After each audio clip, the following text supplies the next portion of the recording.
Hello and welcome to another episode of Historically Marked.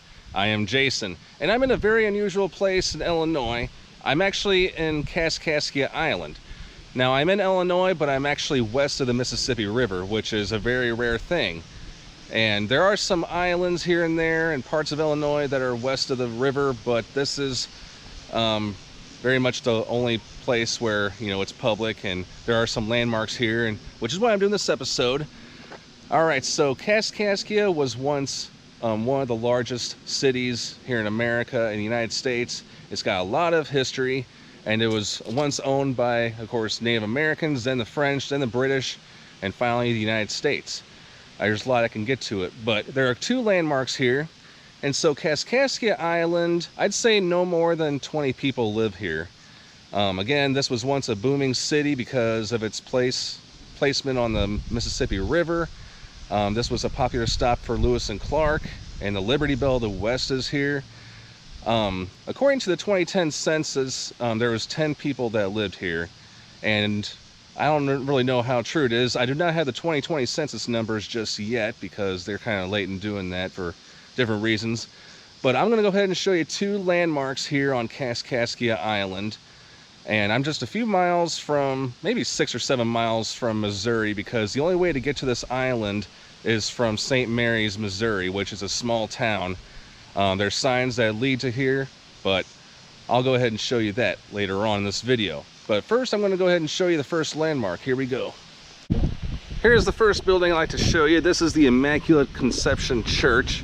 It was designated a chapel in 1994. The founding of this church, I don't know about the building, but the church dates back to 1675. Yes, you heard me right, folks. And there is still active mass that does do a weekly thing on Sundays.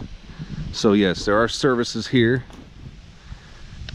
And over here is a plaque by the National Society for Colonial Dames.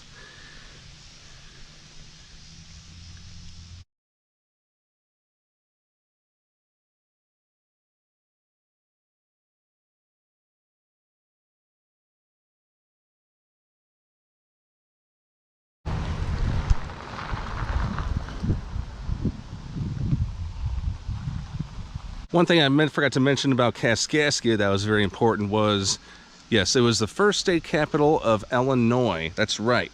It would eventually be moved to Vandalia because they wanted state capitals to be more central in the state.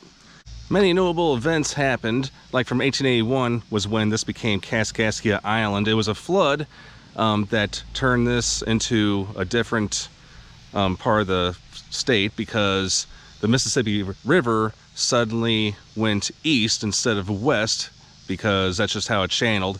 And there were a lot of different reasons for that, mainly deforestation, because people used the wood for like fuel for railroads and for steamboats, so that didn't quite help.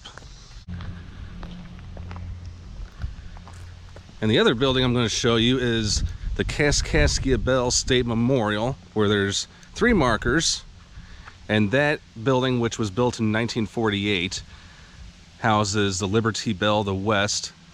But before I visit that, here is one that was placed in the bicentennial year of 1976 by the Illinois Bicentennial Commission and the Illinois State Historical Society.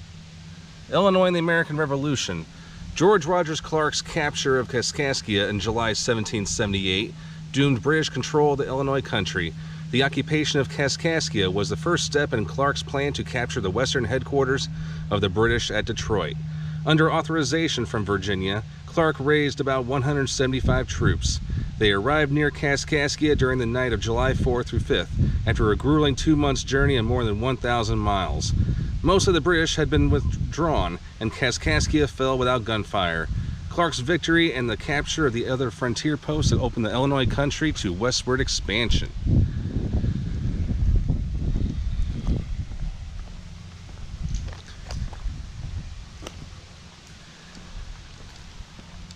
Alright, so this place is locked up.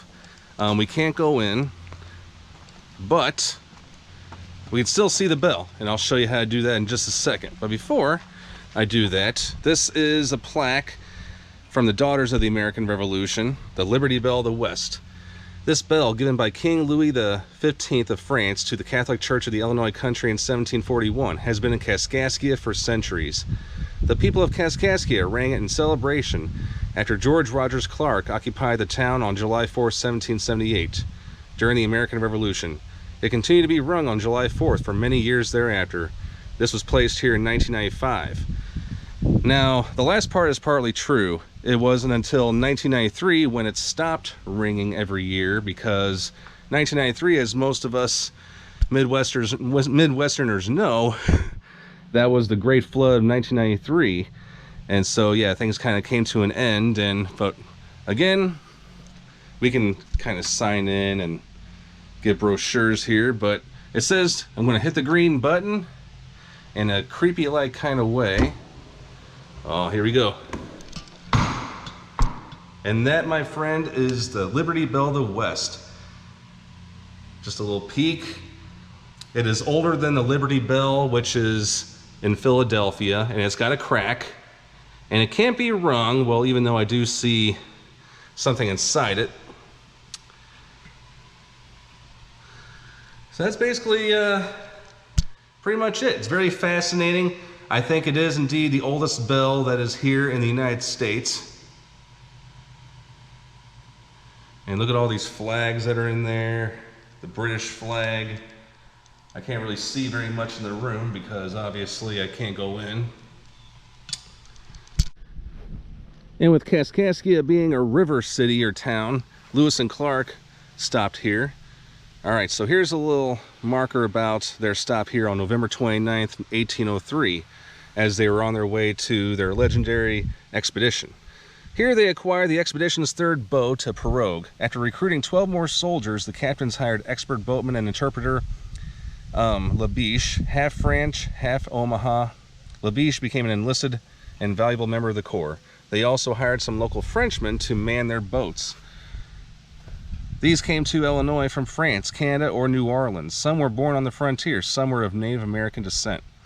They were experienced trappers and tradesmen, familiar with the dangers of the journey would bring. After spending the winter with the Corps in the Mandan villages, most of them returned home, bringing letters, journals, plans, animals, and news of the expedition with them. And just a little photo of what Kaskaskia village looked like in 1830. Around 500 people lived in Kaskaskia. Historians believe they stayed with local merchant William Morrison.